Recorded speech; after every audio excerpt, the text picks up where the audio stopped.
خدا اے خدا اے خدا اے خدا.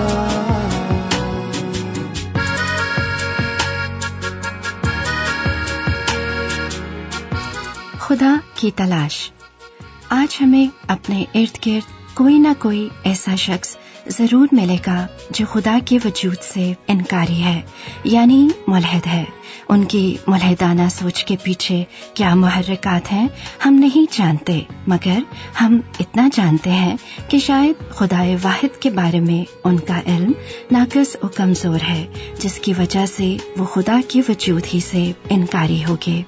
آپ کے لیے ہم نے پروگراموں کا ایک ایسا سلسلہ شروع کیا ہے جس کو سن کر آپ سچے، پاک، واحد آسمانی خدا کی خصوصیات کو جان کر ملحدانہ سوچ سے بچ سکتے ہیں. تو آئیے سنتے ہیں پروگرام خدا کی تلاش.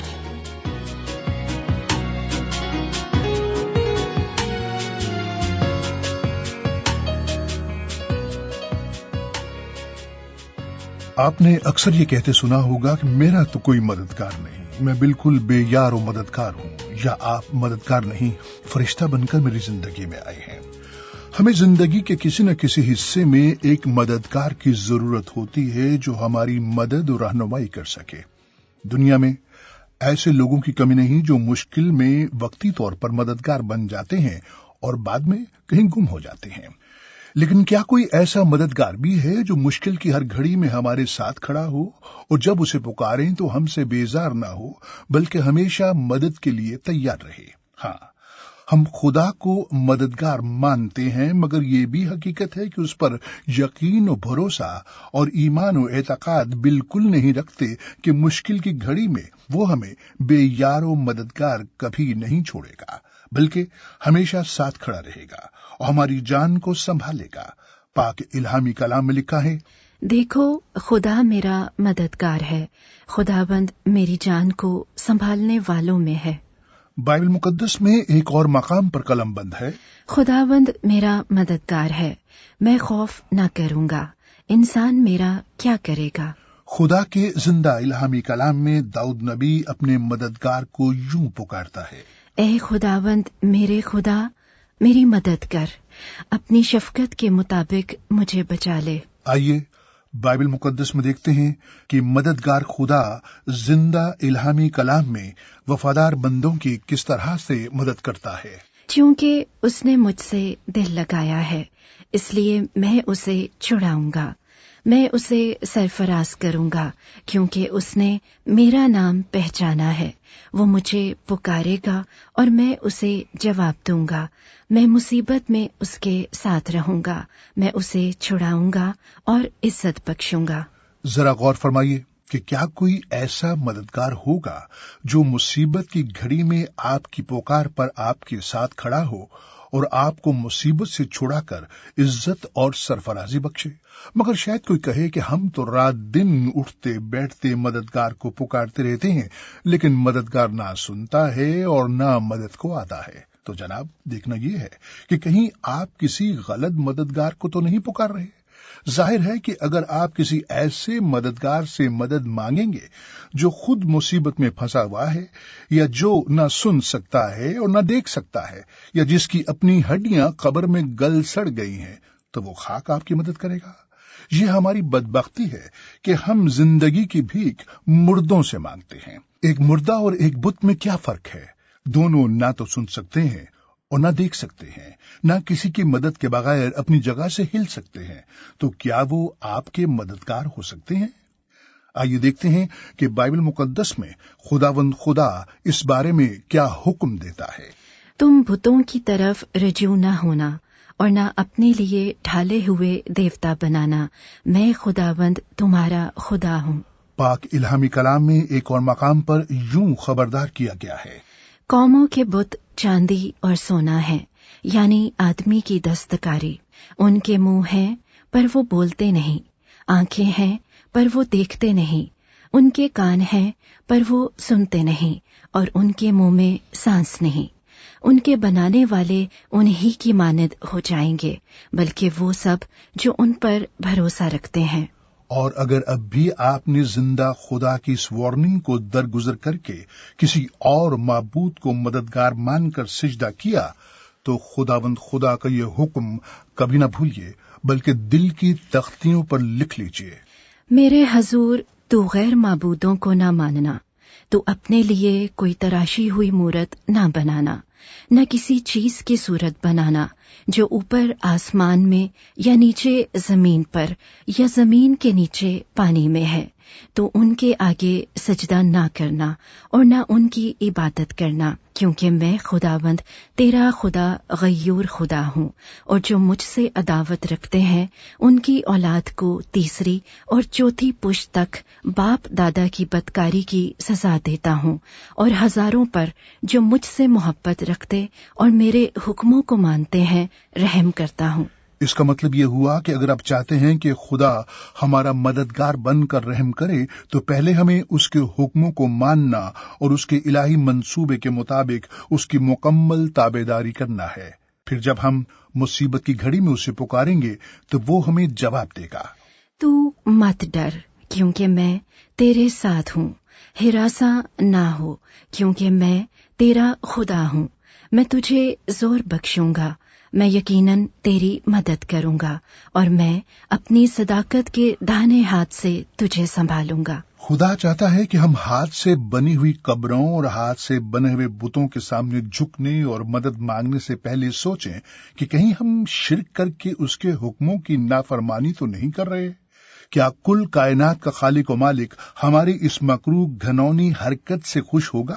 ہرگز نہیں، بلکہ وہ تو ہمیں جہنم کی نہ بجھنے والی آگ میں پھینکے گا جہاں ہمارا کوئی بچانے چھڑانے والا نہ ہوگا۔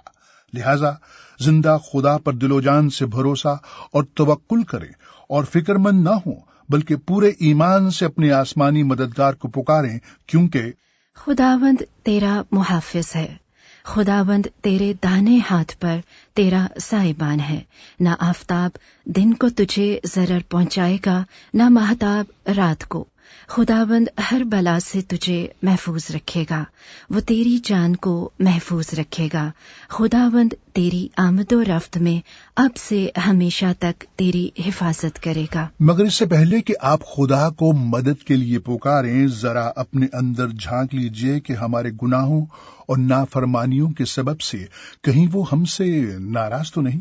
خود ہی سوچئے، اگر ایک شخص آپ سے کسی بات پر ناراض ہے تو کیسے کال کر کے اسے کہہ سکتے ہیں کہ بھائی میں پھنس گیا ہوں، میری مدد کر؟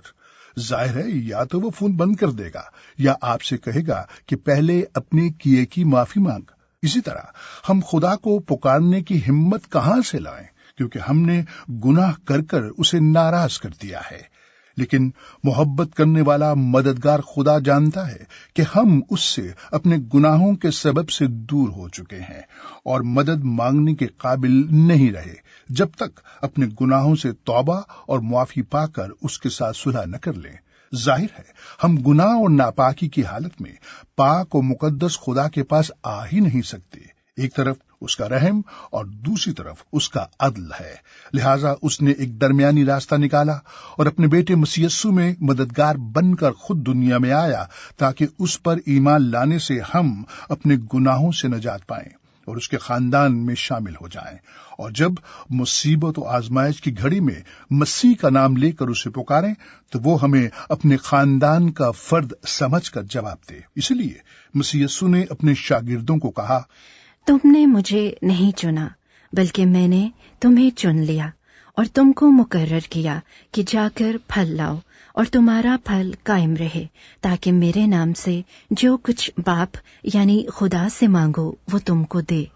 اور جب ہم مسیح یسوع کو اپنا نجات دہندہ قبول کر کے سچے پیروکار بن جاتے ہیں تو اس کے چنے ہوئے لوگ اس کے پھلدار شاگردوں میں شامل ہو جاتے ہیں، اور جب خدا سے مسیح کے نام پر مدد مانگتے ہیں تو وہ ہمیں دیتا ہے۔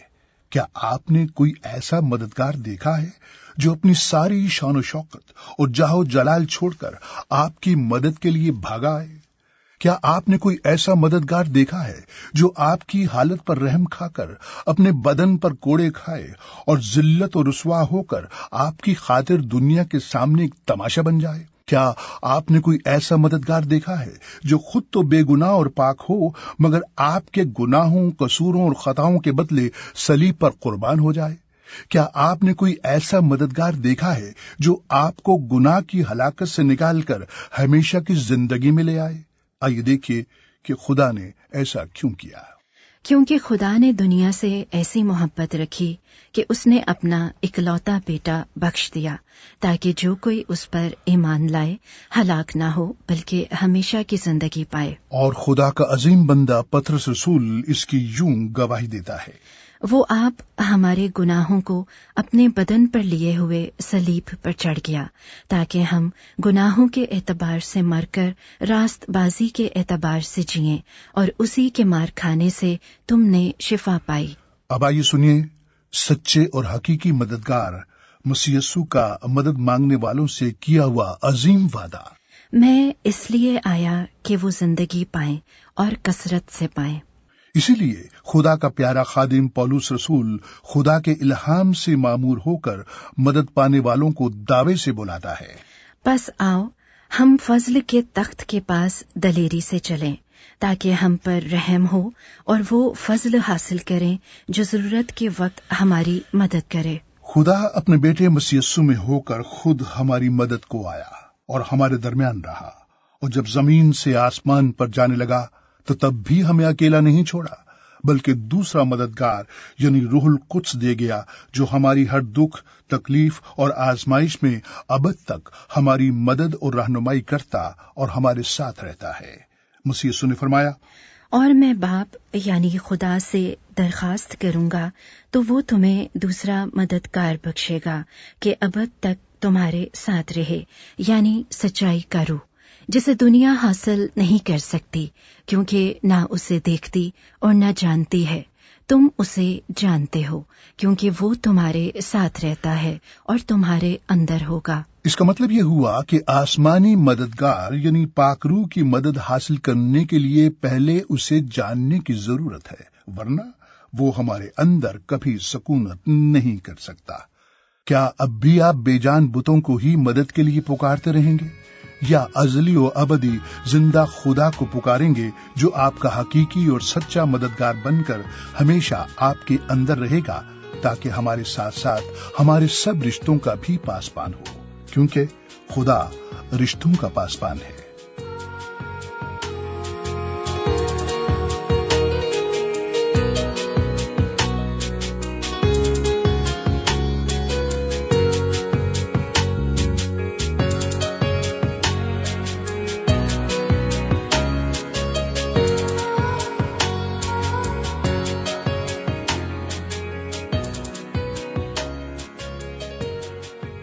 جی ہاں، خدا رشتوں کا پاسبان ہے۔